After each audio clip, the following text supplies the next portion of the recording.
What's up, YouTube? This is Big Mike. This last video we're going to make addressed to Mr. Bishop. All right. I don't have time to write long, drawn out, you know, essay style comments to people on YouTube. I don't have time for that. So I just make videos. All right.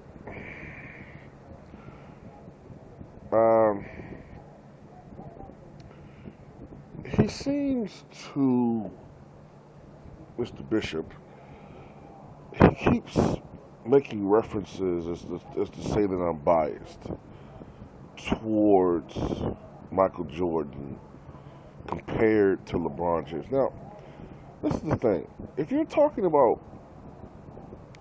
whom I think is the greatest player of all time, I'm biased toward Michael Jordan, toward everybody, if that's the argument, no matter who you bring up.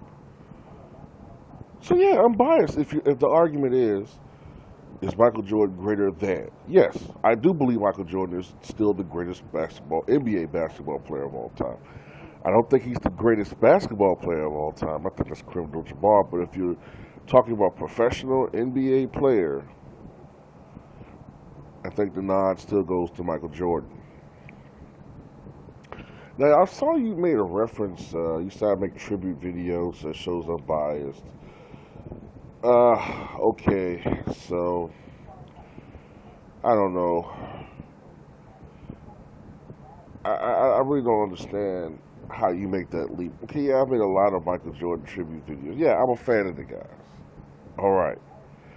I made tribute videos to Muhammad Ali. All right, I'm a fan of his. All right. So, therefore, because I make a tribute video or a series of videos towards someone, that makes me biased. Well, then if that's the case, if you believe that, then go ahead. All right. If you think that, because see, I wear different hats. Sometimes I make fandom videos. Okay, I make a video as a fan, but I also, whenever I make a video analyzing something, which you say my analytical skills are terrible, but you never go into details of why that's the case. I'm always fair. But like I said, everyone's biased. But you said something about I'm biased toward Wilt Chamberlain, because stating that Wilt Chamberlain, and I'm starting to believe, Mr. Bishop, that you're someone else that used to comment on my videos. I don't think you're a new guy. I think you're someone else. You might even be someone I know. I'm starting to suspect that. But anyway, you made a comment about why do I'm biased because I made a video saying that Wilt Chamberlain's playoff numbers are misleading, which they are. And I made very good points in that video. If I'm not mistaken, of Wilt's 160 playoff games, all right, 160 playoff games that he played in his career, 108 came as a member of the Lakers, when he was at that time the third and sometimes even fourth scoring option. So yes, his scoring average of 22.5 points per game in the postseason is misleading, as is Oscar Robertson's, because he played more playoff games as he got older, and also as a member of the Milwaukee Bucks when he was no longer the first option. Also, by the late 60s, early 70s, the playoff format for the NBA had extended. There were more games and more rounds. All right. Then you made a comparison about, well, why didn't I talk about Kevin Garnett? He played more games with the Celtics than he did with the Timberwolves. Well, because no one likes to claim that Kevin Garnett is the greatest, or that Kevin Garnett isn't up there amongst the greatest power forwards. Okay? I've said constantly before that Tim Duncan's resume is just better than Garnett's, but you can make the argument that Garnett possibly, in some areas, was a better all-around player. I just don't think he's greater, quote unquote, than Tim Duncan. Tim Duncan's resume is just incomparable when compared to other power forwards. All right, but no one makes the argument that Garnett's playoff numbers are trash or why aren't they? No one says that. So why would I make a video about that? You're upset. You claim to have watched basketball for 60 years. All right? You claim to have watched basketball since 1951, which to me dates you to be at least 70 years old. Why are you arguing with someone half your age? If I was your age, I'd have better things to do than to be on YouTube arguing about, this player and that player. And, I just don't get it, man. You made a reference about Bob Cousy. I think you said something about the players of today are in better conditioning than the players of the 50s and 60s. And I guess in some ways that's true. But I do know that the players of the 50s and 60s played a more up-tempo, frenetic style. Well, particularly actually I'd say the late 50s going into the early to mid-60s. They played a more frenetic, up-tempo style. Many stars played well over 40 minutes per game. So I'm not exactly sure about Bob Cousy being wheezing up and down the court like some cigar smoking lung disease case. I don't quite get that one. You understand what I'm saying? I don't know. But the truth of the matter is that when it comes to LeBron James, and I don't care how you try to argue with me, I'm not going to change my opinion on this. LeBron James is a top 10 all-time player.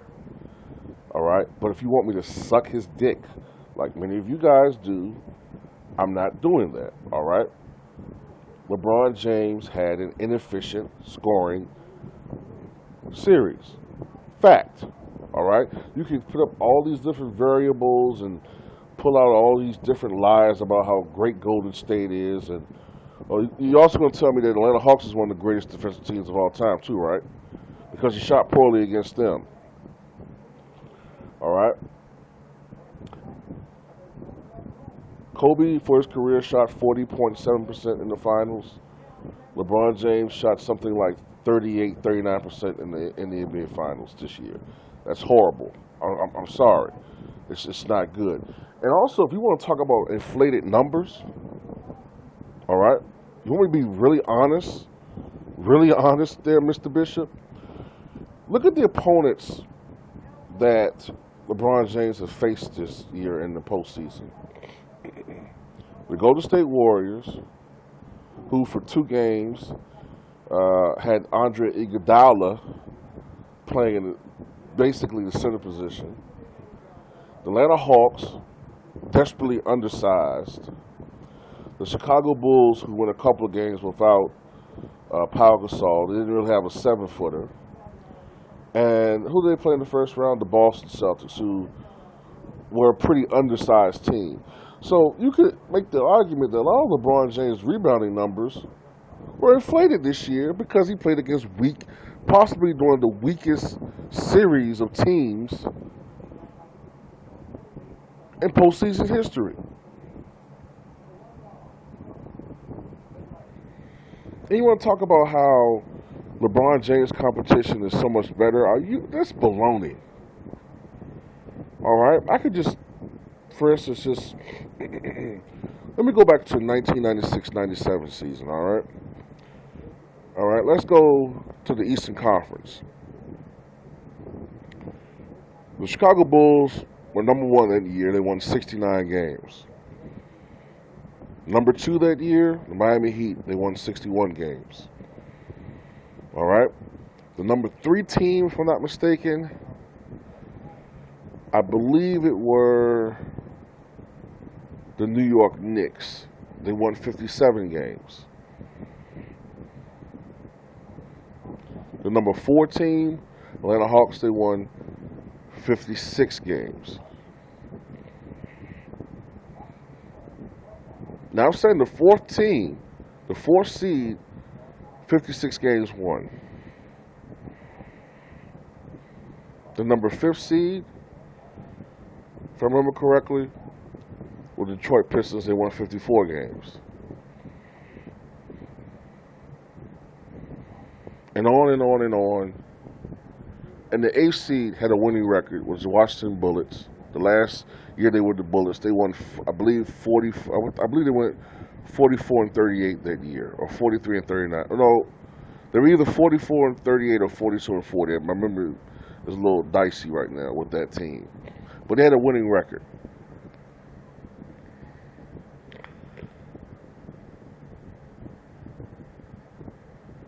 You won't see that in today's NBA, all right?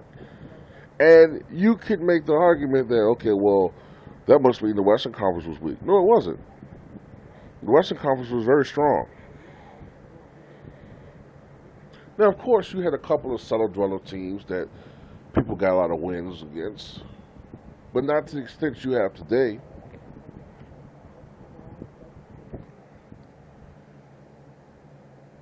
The competition back in the 90s was still tremendous. In the 80s, it was wow. It was incredible. All right. I've done the research, Mr. Bishop, the research you keep telling me to do. All right. The 86-87 Bulls won 40 games. All right. And people can say, well, how come Michael only won 40 games? You know, of those 40, the 42 losses that the Bulls had, right? You know those 42 losses? You know that 16 of those losses, if I'm not mistaken, 16 of those losses came against the Detroit Pistons and the Los Angeles Lakers. 16. Excuse me. 16 came against the Boston Celtics, Pistons, and the Lakers. Teams that consistently went to the NBA Finals throughout the 1980s. That's not too far off of half of their losses. That's why Michael Jordan struggled the first couple of years of his career, because he had to more consistently go against the best players and the best teams, basically being a one-man army, a one-man show.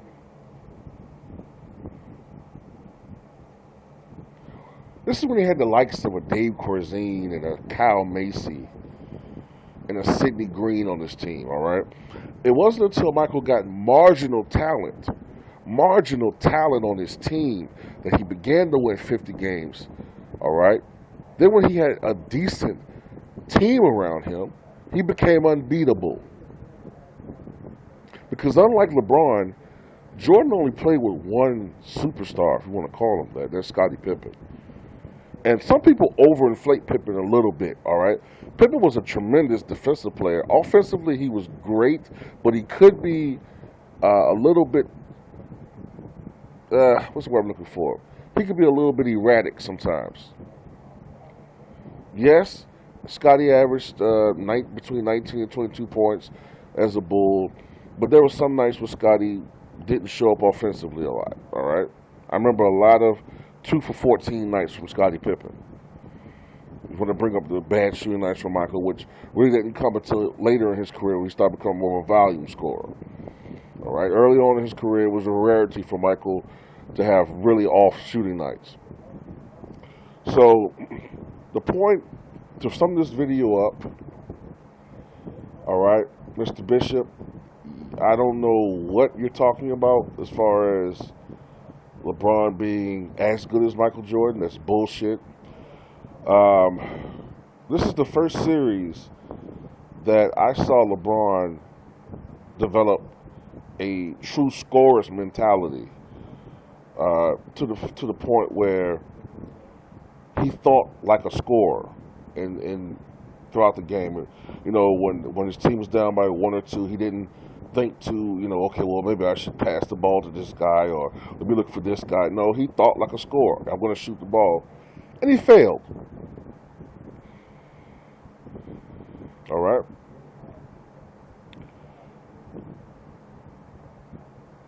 There's nothing wrong with failure as long as you've tried.